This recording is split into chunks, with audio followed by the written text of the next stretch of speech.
the man we would like to see report this story, none other than Chris Cuomo, whose show debuted. Let's check in with our sort of former colleague over at Rising, right? Because Nexstar owns News Nation, and which Chris Cuomo is now anchoring for. Here's Chris. So this show is going to be different than what I've done in the past because I'm different. And I've spent a lot of time looking and listening on the sidelines. It's obvious to me that we need people in my position to do more, to not just play or even referee the game that is plaguing our politics and society. That means exposing the game, show when it's played, show how it's being played, and also to be more transparent about where my head is on the issues that we cover. I also have a new appreciation for exactly how unique my situation is.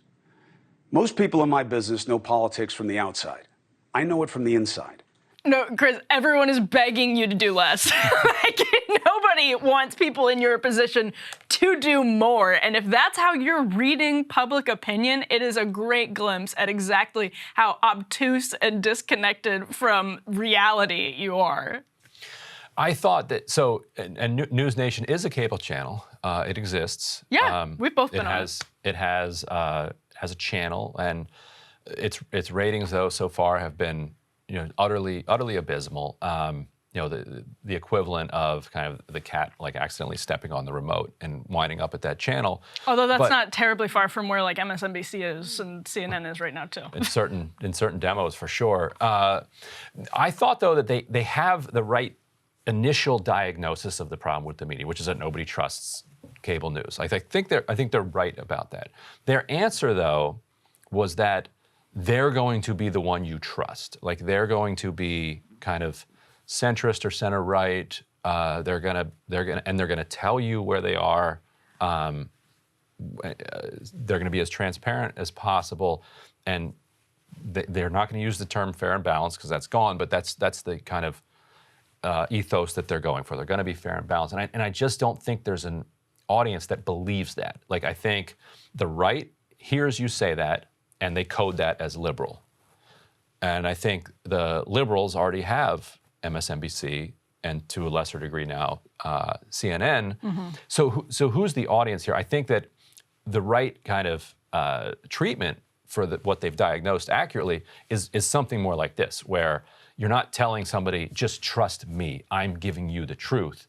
You're giving people multiple perspectives at the same time and then letting them digest that and come up with whatever they believe. That it's treating the audience with a little more respect to be more of an independent thinker. Trusting the audience, trusting people. And it's with Chris Cuomo himself trying to have this moment of self-reflection and saying, listen, I know politics from the inside.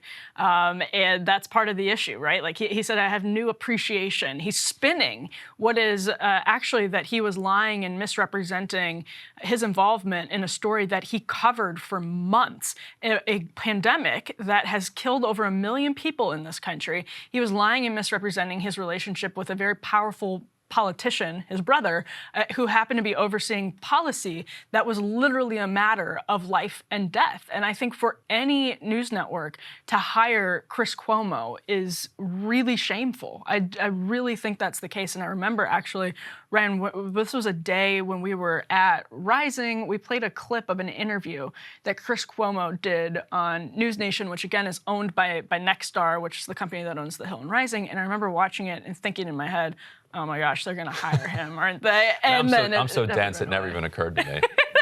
It's not, I mean, again, like he's not offering contrition there. He's saying, I have new respect for my position. He's so arrogant. He can't bring himself to fundamentally reckon with the problem. He's actually saying, and listen, by the way, I think there's benefit to people who are really close to policymakers having platforms in the media because it's a great way to tell what the spin is. But that's not what he's saying. He's going to be going beyond refereeing. He's going to be, telling you where his head's at because everybody wants to know that. And I can see why he's doing it because I think that he has a story to tell, I think, that is sympathetic to an audience that doesn't know the whole story. If all you know is that, hey, he gave his brother some advice and while his brother was going through difficult times, then 90% of people are going to be like, you know, that's fine. I would give my brother advice if he's going through a difficult time. Just because you have a particular job doesn't mean you have to completely ice out your entire family.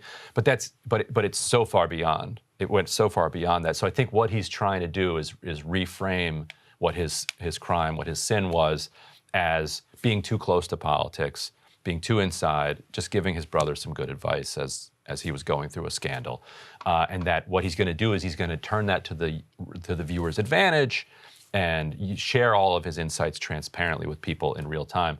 When the actual sin was not what he said to his brother, but what he said to the public, said things to the public that he knew were untrue. Right. And as a newsman, as a news gatherer, a news person, you cannot do that.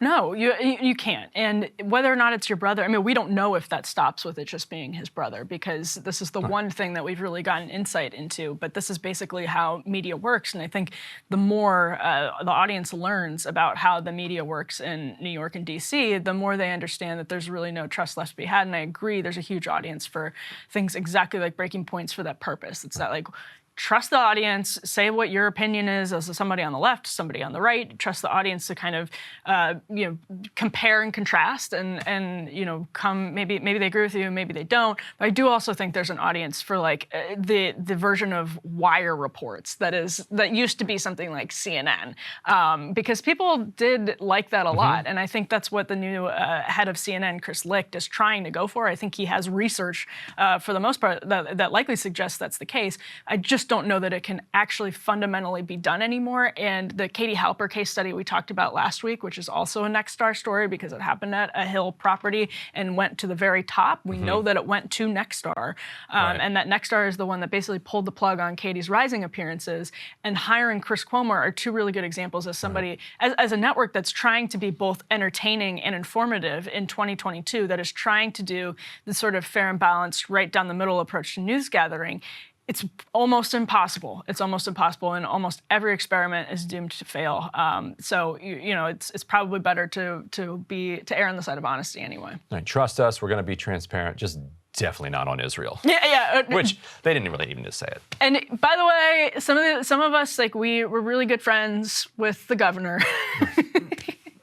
So, it's sometimes we're going to pull the punch. Former governor. Yeah, former governor. But, well, whoever it is. I mean, it could be anyone. Future governor. Yeah, but like, so sometimes we'll pull punches, but hey, just trust. We know when you need the truth. When Anthony Fauci is, sometimes Anthony Fauci has good reasons to tell people that masks don't work.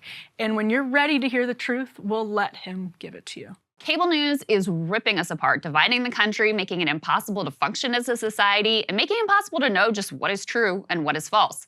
But the good news is they are failing and they know it. That is why we're building something new, a new mainstream, a healthier one, something more trustworthy, something that we are going to need in one of the most pivotal times in American history. We are building up here for the midterms, for the upcoming presidential election, but we need your help. So if you can help us out by becoming a premium member today at breakingpoints.com, we're trying to change America for the better and the entire world. So what are you waiting for, guys? Go to breakingpoints.com and sign up and help us build a new mainstream.